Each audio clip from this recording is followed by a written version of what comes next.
Sentinel 232, this is the launch director performing the final poll for launch. Verify no constraints and go for launch. Program chief engineers have no constraints and are go for launch. I have no constraints and are go for launch. Weather has no constraints and weather is go for launch. You are looking at the world's most powerful rocket. Artemis I embodies the hard work of thousands across the world, determined to explore for the benefit of all. After years of testing and talking and testing some more, Artemis I finally carried the dreams and aspirations of the world back to the moon. I knew this would be an exciting mission. I mean, we haven't left low Earth orbit in over 50 years. Nobody on my team had done it. Most of them weren't even alive back when we did it last. It has been a culmination of many years of hard work. It certainly represents a lot of that design and effort that we have put in to build the first human spacecraft for NASA in over 50 years. It sent a message to the world that we have laid the foundation for a generational rocket.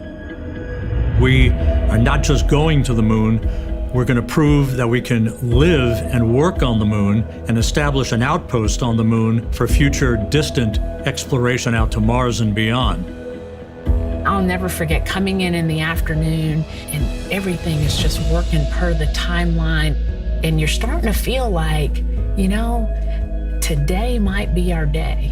Great news, no constraints to launch. You know, I'm sitting on the console at my station and things have been pretty quiet and, you know, you start to get this sense like this thing's gonna go this time. And here we go. In the wee hours of that morning of November 16th came, it all fell together, and the payoff was a launch that shook you to your foundation and signified that America was back on the road to the moon.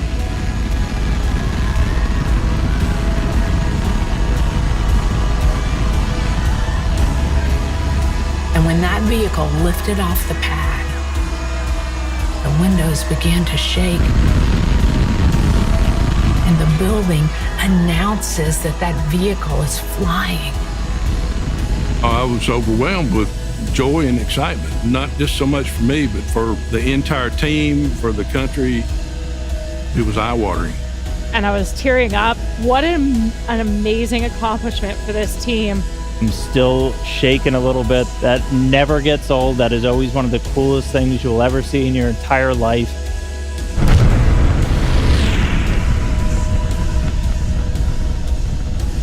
It was like, oh my gosh, the adrenaline rush just hit you. And I knew this is it. It's game time. We're off and running now. For the first time in 50 years, we were breaking out of low Earth orbit to head toward the moon.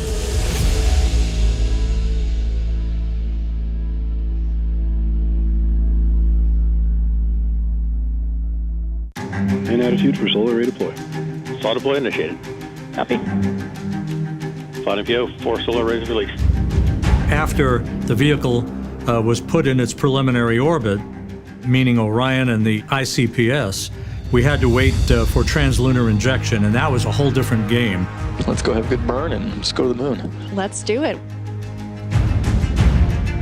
Now, if you think about hitting a keyhole in the sky, it was all about that translunar injection burn from the ICPS. Without a perfect burn from the ICPS, we weren't going to the moon. We certainly weren't going in the right place. That little RL-10, the engine that could, went on and had the longest burn it had ever had in the history of the RL-10 program, which goes back many, many years. SLS set us up for success. The launch vehicle and the insertion point was over 99% accurate to where they predicted. Orion is now flying free, attached to the European service module and on its journey to the moon. We had video from Orion shortly after the translunar injection burn was complete. Orion flipped around and we took pictures of the Earth, and I had no words. It was just amazing, amazing. The views of our blue marble in the blackness of space, now capturing the imagination of a new generation, the Artemis generation.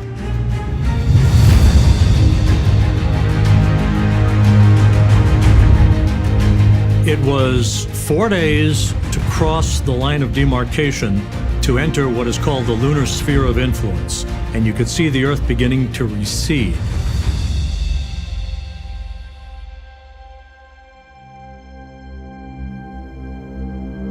Our first big burn was the outbound powered flyby, which is the one where we went right by the moon. Orion was actually on the backside of the moon, so we did not have communications with it, so we had to set everything up ahead of time.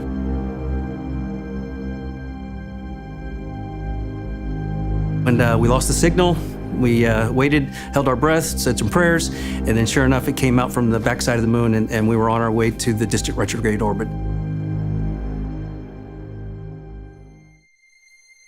Distant retrograde orbit, we're going to be about 38,000 miles away from the lunar surface. Artemis I traveled approximately 268,000 statute miles from Earth. One of the really fantastic moments during the mission was where we saw the first image of the farthest point that any human spacecraft has gone before. We see these images downloaded real time, and we would sit in the rooms and we would just pause the meeting. We'd pause the discussion, go, look at that picture. It's almost unreal. They really represented as if we were there on board the spacecraft, looking at the moon and looking at the Earth, our home. We're continuing to get some spectacular views from the Orion spacecraft. Orion now has its sights set on home. NASA's newest moon explorer, now less than 2 hours away to complete its shakedown mission.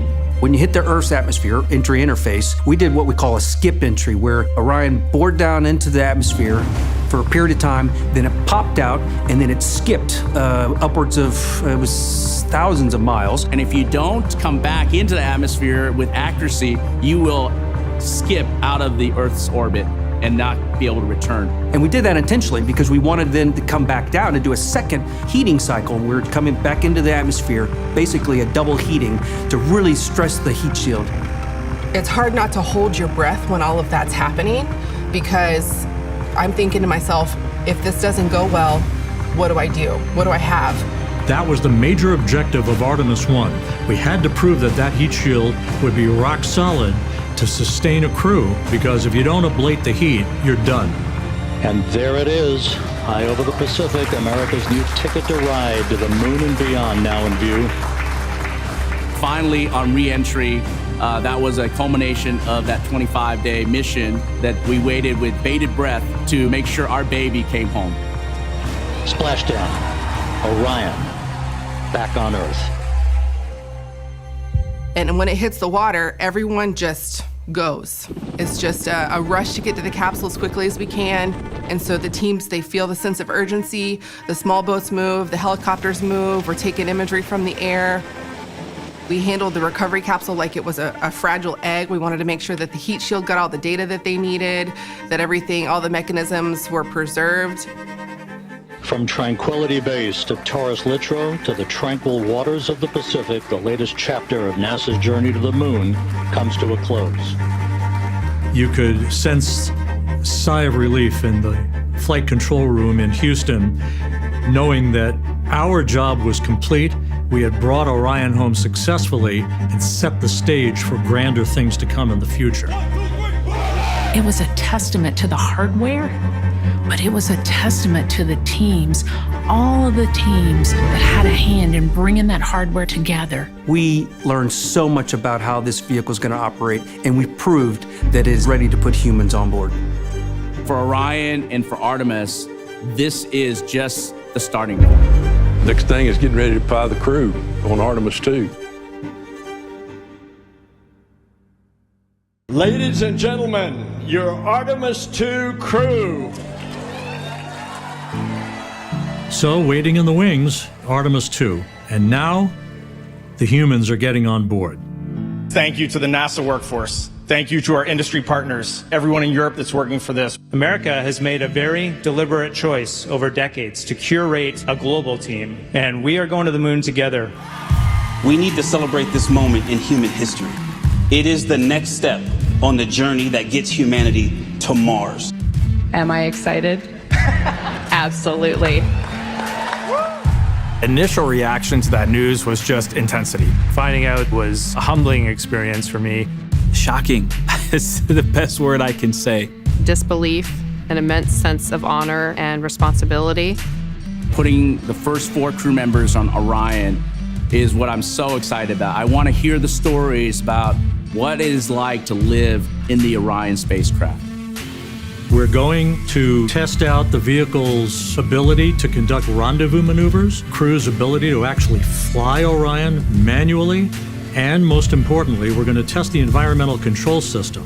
We got humans on board. We got to keep them safe. We got to keep them breathing. And then we're going to have them come back at that high-speed entry of 32 times the speed of sound to make sure that they can survive this for future missions. It's very exciting to fly crew, but it's also daunting, right? Because these are people, and they're putting their lives in our hands. This one needs to perform and will perform as good or better than the first one did. And so we have new launch commit criteria, we have changes to our procedures, changes to our timelines. We have new systems for crew, we have new systems in the capsule, we have an emergency egress system, we have new recovery systems. We want to make sure that we've gone through those time and time again so that when launch day rolls around, we're ready for anything that the hardware may throw at us. By building incrementally these capabilities, improving these capabilities that we have through the Artemis campaign, we will be able to live on the moon and be able to perform science that is very important for deep space exploration. I am ready for Artemis II. The SLS team is ready for Artemis II. We are ready for Artemis II. We are ready. We are ready. All right, I'm ready. Let's go.